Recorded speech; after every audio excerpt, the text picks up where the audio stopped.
Hello mga kachibog, ngayon ay magluluto tayo ng sikat ngayon na beef pares overload. Una ay maglagay tayo ng mantika. Sumunod ay igisa natin ang bawang.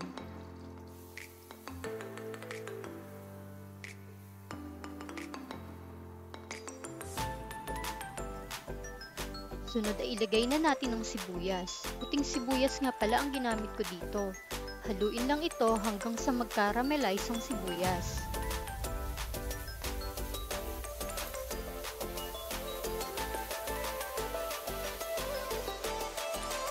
Pagkatapos ay ilagay na natin ang baka. Hiniwa-hiwa ko na nga pala ito kanina. Depende sa inyo kung gaano kalaki or kaliit ang cut ng baka ang gusto ninyo.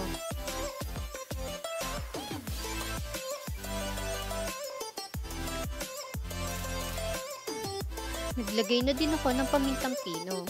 Sunod ay maglagay ng 4 tablespoon ng toyo at 5 tablespoon ng asukal.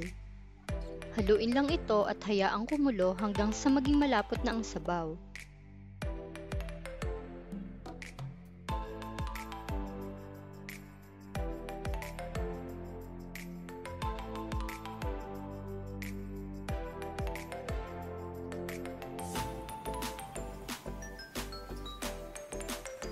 Ginawa natin ito para mas kumapit sa baka ang pampalasang inilagay natin kanina. Kapag lumapot na ay maaari na itong ilipat sa pressure cooker. Kung walang pressure cooker ay pwede din naman sa preferred nyong lutuan. Masahabaan nga lang natin ang oras ng pagpapakulo. Naglagay ako ng 1.5 liters ng tubig dito. Inilagay ko na din ang sibot. Pakuluan ito sa loob ng 30 minutes.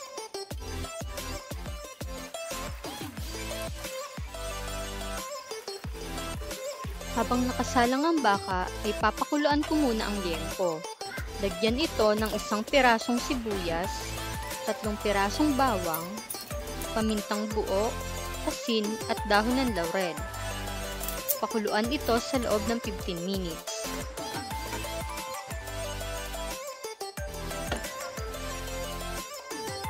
After 15 minutes ay maaari na natin itong hanguin at iprito.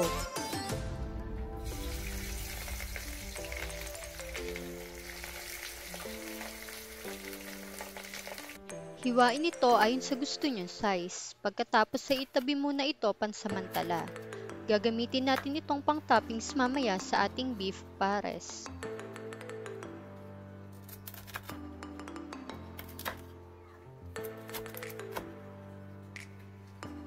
Ngayon ay babalikan natin ang ating baka. Pwede na natin tanggalin ang sibot para hindi ito maging sagabal sa pagkain natin mamaya. Kung wala nga pala kayong mabiling sibot ay maaari din kayong gumamit ng star anise. Ngayon ay maglalagay naman ako ng cornstarch na tinunaw sa tubig para lumapot ang sabaw. Haluin lang natin ito para hindi magbuo-buo ang cornstarch. Pwede din kayong maglagay ng beef cubes kung gusto nyo. Pakuluan lang natin ito hanggang lumambot pa ang baka at lumapot na ang sabaw. Ayan, medyo malapot na ang sabaw. Sa akin ay okay na ang lapot nito. Pero kung gusto nyo ng mas malapot pa dito, ay pwede pa kayo mag-add ng cornstarch. Pero siguraduhin tunawin muna ito sa tubig.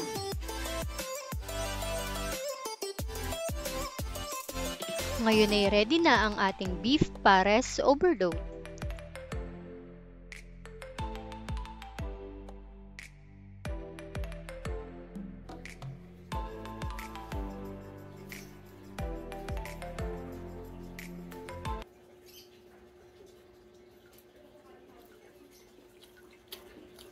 Sarap.